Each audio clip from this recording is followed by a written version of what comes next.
School spirit is on full display this week as the Texas Tech campus celebrates homecoming. Coming up, we'll show you how the university community is getting fired up for this weekend's big game at the Jones. The Texas Tech Library is a great place to study, but there's a lot more available to students. We'll have the details on a couple of events that gave attendees a chance to stop by, have some fun, and get into the Halloween spirit. And the Texas Tech football team is preparing for a homecoming showdown with West Virginia. But they aren't the only team in action this weekend. MCTV's Nathan Boles has a full rundown of the upcoming schedule for Tech athletics and sports. This is the MCTV Weekday Update. Welcome to the Thursday edition of the MCTV Weekday Update. I'm Zell. And I'm Elene Khajishvili. Homecoming week is underway here at Texas Tech, with plenty of activities and events for the entire university community. This week has included several fun and free options for students, including a chance to learn how to get plugged in here on campus.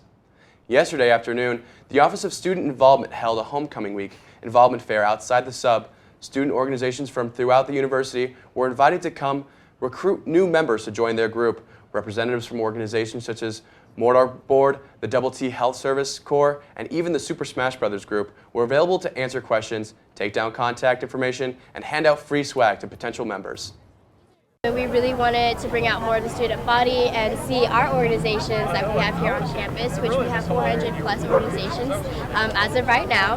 And just a few of them are coming out wanting to, get students to know about the organization, see what they're up to. It's just a great way for our student body to get more involved here on campus and make their time here more enjoyable. Yesterday's involvement fair featured just a small sample of the hundreds of student organizations here on campus. Even if you had a chance to attend yesterday's event, there's other ways to connect with groups beyond those who participated in the fair. To find a student organization that fits to your interest, you can search for specific groups by visiting the website listed on your screen. The last couple of years have included some big milestones and changes here at Texas Tech. And yesterday, a top administrator gave an update on the status of the university heading into its 100th year of existence. President Lawrence Skovanec delivered the annual State of the University address yesterday morning in the Sub Ballroom. Faculty, staff, and fellow administrators gathered from around campus to hear about the accomplishments the university has achieved over the last year. Skovanec's remarks included details on the growth of the number of first-year and graduate students, increases in research efforts, and record-breaking fundraising across the university. Skovanec also talked about the several new initiatives that were established during the COVID-19 pandemic to help address safety and wellness concerns. Wednesday's address concluded with several new goals for the university as Texas Tech continues into its centennial year. The Texas Tech Library is one of the best-known buildings here on campus, but even though students may be familiar with the outside of the library, a recent event was held inside the facility to help bring attention to resources available to the tech community. Last night, the TTU Library Research Hub hosted a research party in room 152. The event included coffee, music, snacks, and games, along with the chance to meet members of the library staff. The Research Hub is a space students can use to study, meet with a group, and get help from librarians. Shelby Herbert, the research service librarian, says the party was a chance for students to learn more about all the library has to offer. Because what we're trying to do is, one, raise awareness of our new space that we've created for students, and we're trying to make sure everybody's aware of our services, our personal librarian services specifically. Yesterday's research party wrapped up at 7 p.m., but the facility is available throughout the week. For more information on the Research Hub, or if you need help doing research in the library, contact Shelby Herbert at shherbert@ttu.edu. After students stopped by the library's research party, they could then head up to the third floor for a frightful but fun event of entertainment. Library Room 309 was turned into a makeshift theater during yesterday's terrifying trivia and movie night. The event included a screening of Tales of Tomorrow, Frankenstein, a 1952 television episode featuring the well-known monster. Professor and pop culture expert Rob Weiner was also on hand to offer some thoughts on the film. The movie night was part of the library's Sci-Pop lecture series, but yesterday's screening was a change from previous events to take advantage of the Halloween season. Last year was more of a speaker series. We're trying to expand out a little bit more, have a couple different experiences for the students and the community members. The Sci-Pop lecture series is scheduled to continue throughout the school year. The series was designed as an outlet to discuss science and how it is portrayed in popular culture. For information on future events, you can follow the library's social media accounts on Facebook, Instagram, and Twitter. Speaking of the spooky season, morning temperatures here on the South Plains are continuing to get colder as we approach Halloween. That's right, Sam, and the overnight drop in temperatures has been creating some creepy conditions as students head to early morning classes.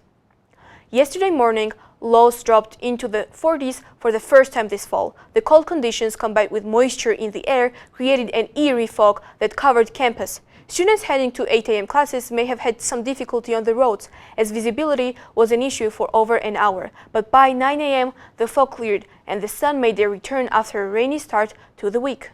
Fog wasn't an issue on campus this morning, but students still needed a jacket as they headed to class. So will the cool down continue as we approach the end of the week?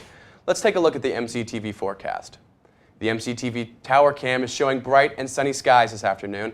The sun has helped temperatures climb quickly from the 50-degree low we experienced earlier today. Highs should reach up to 80 degrees today, making this the warmest day of the week so far. Tonight, lows will drop back into the 50s, again with clear skies and a light breeze. Tomorrow, winds will increase, but that shouldn't have much of an effect on temperatures. In fact, highs are expected to be even warmer on Friday, topping out in the mid-80s. Heading into the weekend, warmer conditions stay in the forecast, but the wind will also continue to be an issue. Wind speeds are expected to reach up to 20 to 30 miles per hour on Saturday afternoon, with gusts possibly up to 40.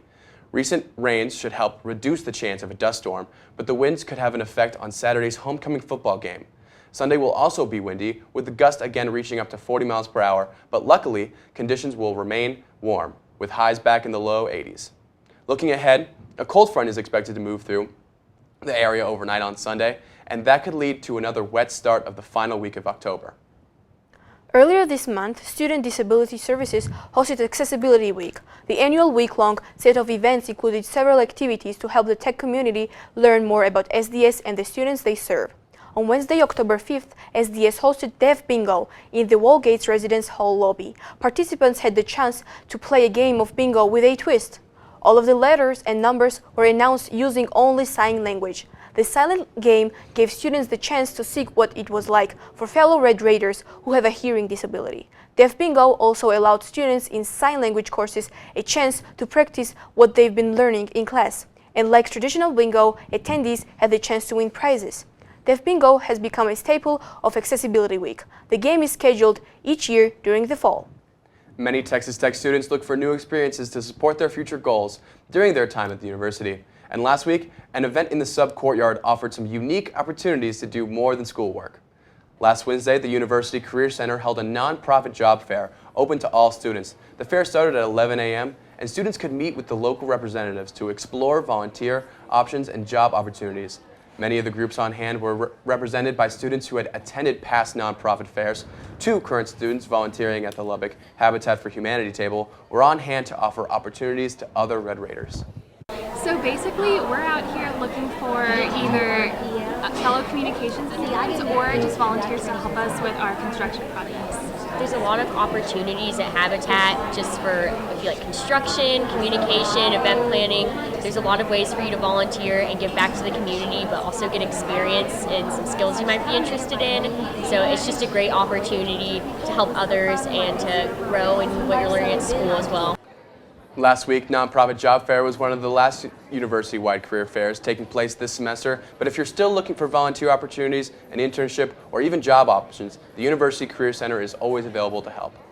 For more information or to schedule an appointment with a career counselor, visit careercenter.ttu.edu. After a week off, the Texas Tech football team is preparing to head back to the Jones for another Big 12 showdown and a chance to get back in the win column. MCTV's Nathan Boles joins us in the studio with a preview of this weekend's game and more in sports. Nathan? Thanks, Sam and Elene. Homecoming is here, and Texas Tech football finally doesn't have to play a ranked opponent.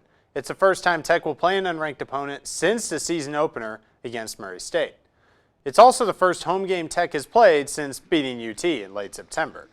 West Virginia is coming off their first Big 12 win over Baylor, and Texas Tech is coming off an open week after the Oklahoma State loss 2 weeks ago.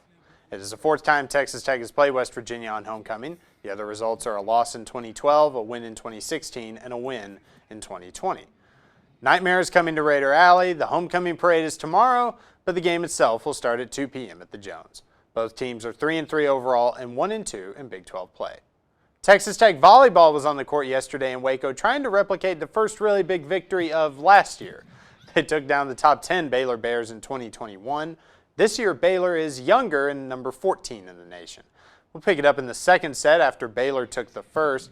Texas Tech's Carrington Jones off the block, kind of just put it over, ended up getting the point, up 18-17 in the second. Fast forward, Texas Tech's set point, Reagan Cooper had herself a game. Fantastic performance from her. Texas Tech took the second set 25-23. Fast forward to the third set, Baylor was up 24-20, but then another kill from Reagan Cooper tied it at 24 all. Then later in the third, Baylor another set point, 26-25. This time Elise McGee puts it away. Baylor goes up 2-1, and they end up winning the match in 4 sets. Texas Tech doesn't have much of a break before their next game in Lubbock against Iowa State. The Red Raiders will try to get back to an even record in Big 12 play. The game starts at 6 p.m. at the United Supermarkets Arena. Texas Tech Media Days for men's and women's basketball were held in Kansas City, and some players talked about what they see coming for this season. On Wednesday, the Lady Raiders were represented by Krista Gerlich, Bryn Gerlich, and Breamber Scott. Scott missed all but 8 games last season due to injury. She's a super senior this year, and she said she's ready to enjoy this last year with her team. I'm in a safe environment, a healthy environment, and so it's really easy for me to enjoy it when sometimes seniors just be looking so far in the future that you don't really enjoy the moment. So I'm really just looking forward to enjoying this last year with my teammates and, making history. Then on Thursday, the Red Raiders were represented by Mark Adams, Kevin O'Banner, Fardaw Zamek, and Devion Harmon. O'Banner said this team might be his favorite team that he's been on, even though he hasn't played a game with them yet. I know for me, out of all the teams that I've been a part of, this might be my favorite team, and we just started, so that's pretty big, even with me being at ORU and even last year. I know I'm really excited for what the fans and what everybody can see about us. A very young team, but at the same time, you can still do a lot with young players.